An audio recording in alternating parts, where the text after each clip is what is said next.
Hare Krishna. Hoje vamos reiniciar as nossas atividades no canal Prema. Prema significa amor, o amor incondicional de Deus. Prema. Prema Bhakti é alcançar esse amor, que é o objetivo de todo devoto de Krishna. Estamos apresentando uma tag, o que é ser devoto de Krishna, e vamos responder 10 perguntas muito comuns que recebemos de pessoas que não são devotos, que são leigos. A primeira pergunta é: o que é, estou aqui com um tablet, o que é Hare Krishna? Bom, Hare Krishna é o mantra que os devotos de Krishna costumam recitar como um sadhana, como uma prática diária. Às vezes as pessoas leigas, ao nos verem cantando nas ruas ou em locais de apresentações do Mahamantra Hare Krishna, também nos chamam de Hare Krishna, mas não é uma denominação absolutamente correta. Nós somos devotos de Krishna.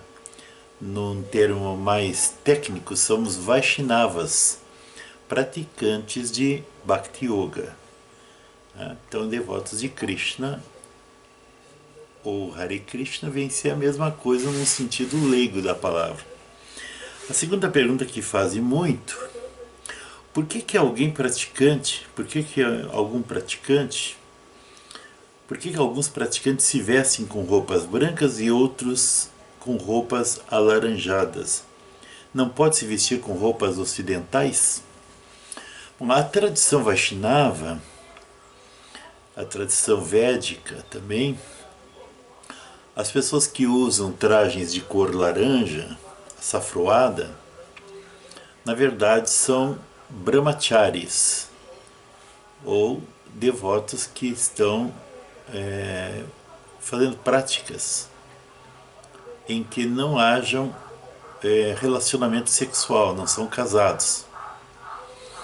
E também os sannyasis, né, que se vestem de cor laranja, ou os gurus, né, essa vestimenta significa que eles são brahmacharis, né, que eles são devotos celibatários, né, não tem prática sexual.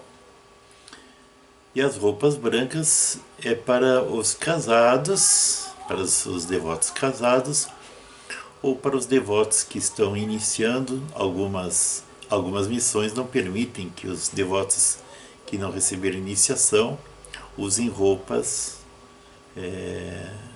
açafroadas, mesmo estando na condição de brahmachari. Outras não, outras permitem. Mas em geral branco é para casados, e açafroado ou laranjado, como perguntam, é para os devotos solteiros e que não têm prática sexual.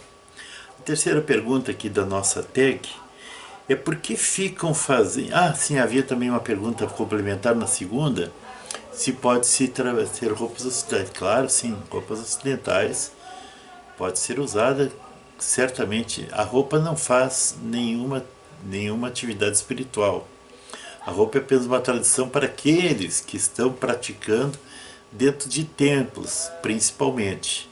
Assim como os que estão fora de templo podem ir ao templo e usar roupas de praticantes de templos, e a mesma coisa também pode usar suas roupas comuns, não há problema algum. Isso não faz a roupa não faz um devoto melhor ou pior do que outro. A roupa é apenas um detalhe que não importa muito. Por que ficam fazendo uma reza com as contas dentro de um saquinho? Quando nós recebemos iniciação, nós recebemos do Guru algumas práticas que precisamos fazer para toda a vida. E uma delas nos comprometemos com o nosso mestre espiritual no momento da iniciação de meditar no mantra que ele nos entrega, o Maha Mantra. Então as contas vão dentro do saquinho apenas por proteção, limpeza, cuidado, essas coisas básicas. Mas elas poderiam estar fora do saquinho também, não há problema algum. Então o que ficamos fazendo aquelas contas? Nós não ficamos exatamente rezando, nós ficamos fazendo a nossa prática diária de cantar um número de voltas que foi delineado, que foi pedido pelo Guru. A quarta pergunta da nossa tag, o que é ser devoto Hare Krishna, que eu acumulei ao longo de alguns meses para responder tudo de uma vez só, é se o devoto de Krishna, ser devoto de Krishna é uma religião, uma filosofia, uma seita ou uma doutrina. Ser devoto de Krishna significa que estamos numa prática espiritual, além de milenar, eterna. É o Sanatana Dharma, atividade espiritual que é recomendada para os seres desde tempos imemoriais. Então, essa é uma prática eterna.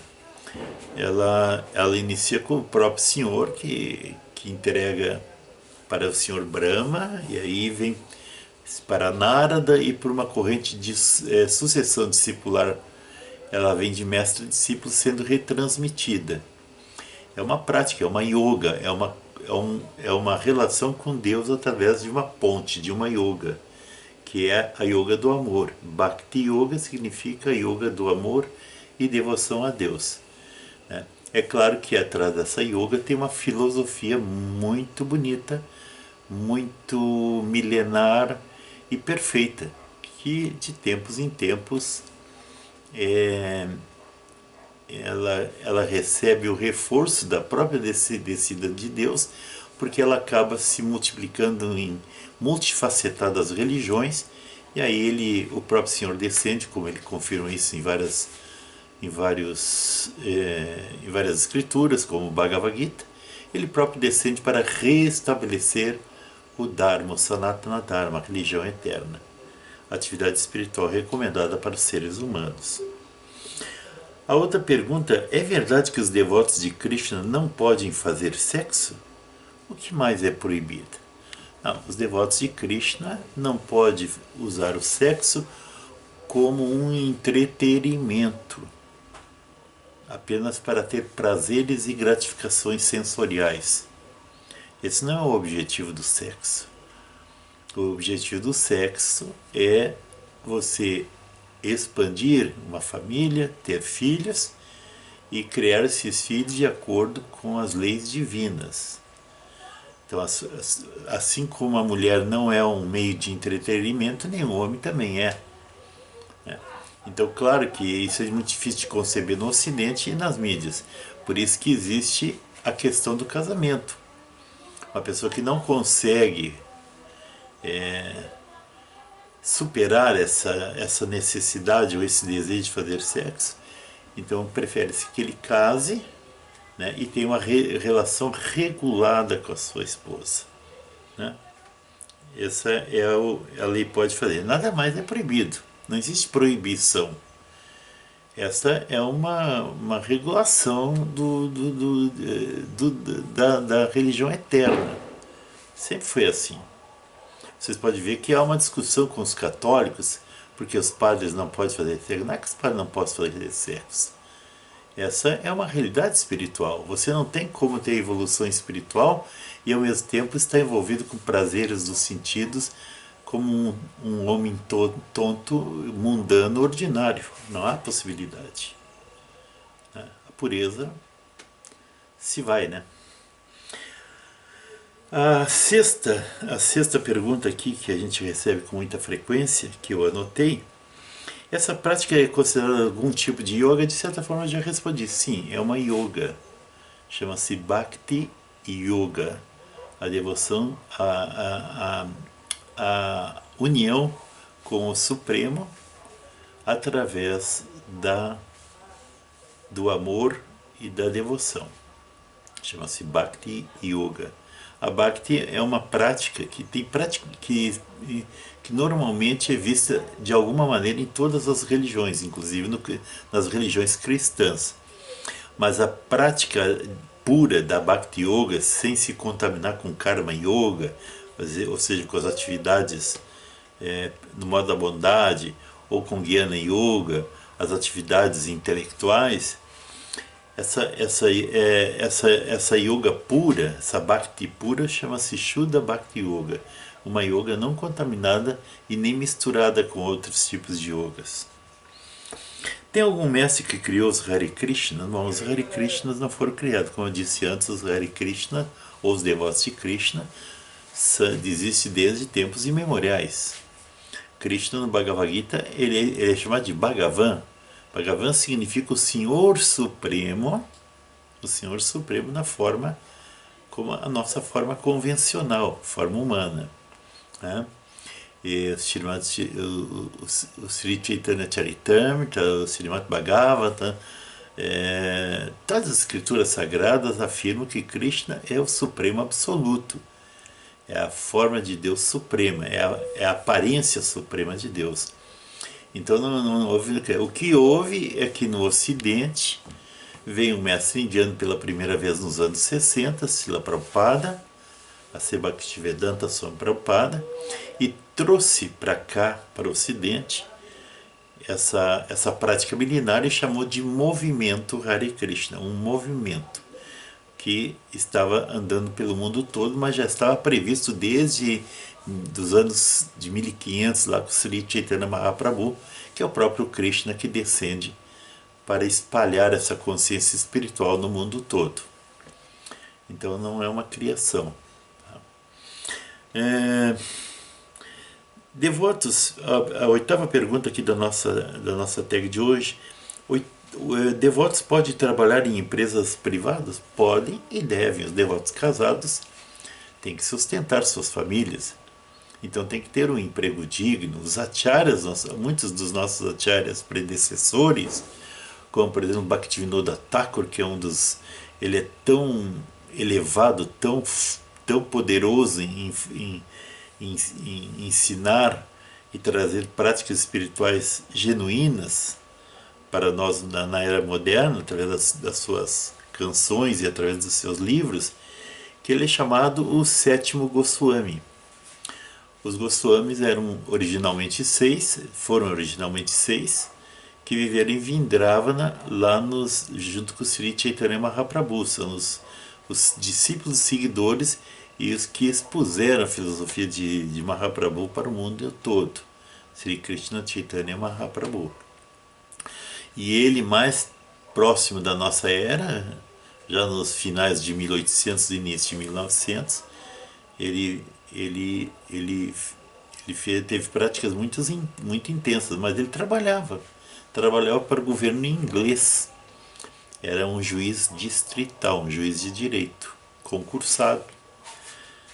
E tinha filhos, chegou a ter 2 esposas, porque uma delas morreu, 13 filhos, e um deles considerado assim um grande expoente do movimento Hare Krishna no mundo, de trazer esse movimento para todos. E é Srila Bhaktisiddhanta Sarasvati Thakur. Em algum momento eu falarei especificamente sobre ele. A nona pergunta, penúltima pergunta aqui da nossa tag: o devoto pode ter objetivos materiais como carro, mansão? Ele pode almejar ter esses objetivos? Pode. O devoto pode ter tudo que ele desejar. Não precisa ser necessariamente pobre. Mas ele tem que usar tudo em prol de uma consciência espiritual elevada, em prol da consciência de Krishna. Se ele quiser essas coisas apenas para o seu prazer pessoal, para gratificar-se os seus sentidos, os seus devaneios, seus sonhos, ele não passa de um materialista ordinário comum. Um devoto sempre pensa em ter as coisas, mas para usá-la em consciência de Krishna. Hoje em dia os mestres andam com laptops, com tablets na mão, quer dizer, é instrumentação moderna, mas o objetivo é facilitar a consciência de Krishna. Eu mostro no meu blog, perdão, no meu Facebook, eu faço uma amostra disso, colocando uma foto de um carro dos anos 20 para 30, com o Srila Bhaktisiddhanta. E causou furor na Índia com aquele carro. Mas ele não estava usando aquele carro para prazer pessoal ou para mostrar que tinha um carro, como alguma pessoa ordinária faria. O carro para ele foi um meio de se locomover rapidamente pela Índia e aumentar a pregação, aumentar a consciência espiritual das pessoas que estavam envolvidas em multifacetadas religiões espúrias pela Índia. E a décima pergunta da nossa tag que eu anotei por aqui, pergunta se todos que praticam a religião precisam adotar o vegetarianismo. Sim, porque o vegetarianismo, na verdade, é um conceito de um ser humano normal, não é de uma religião específica. Aqui eu pergunto para alguém se viram na Bíblia, no Alcorão, qualquer escritura ocidental, alguém dizia assim: e Deus criou o boi, os porcos, a vaca, as galinhas, etc., para que vos sirvam de alimento. Aonde está isso escrito? Em lugar algum. Deus não. Essas criaturas, a palavra está dizendo criaturas, são criações de Deus, são criaturas de Deus, que estão num nível de consciência. Um nível de consciência que faz com que elas desçam naquele corpo. Assim como nós estamos num nível de consciência e descemos no corpo humano. Então, nós temos que comer vegetais. Nós temos que comer aquilo que realmente o próprio Deus aceitaria. O Bhagavad Gita diz: se você me oferecer com amor e devoção, flores, frutas, etc., eu aceito. Mas ele só aceita isso. Como é que você vai entregar cadáver para Deus? Se você não pode entregar cadáver para Deus, você não pode comer cadáver. Não é só uma questão de saúde, tem várias questões envolvidas, ética, saúde, etc. Mas é mais que uma questão de saúde. É uma questão espiritual. Você não pode ser uma pessoa de alto nível espiritual se você come carne. Não tem como. Hare Krishna. Dá um likezinho aqui pra gente e se inscreve no canal, vai ser muito bom. Obrigado.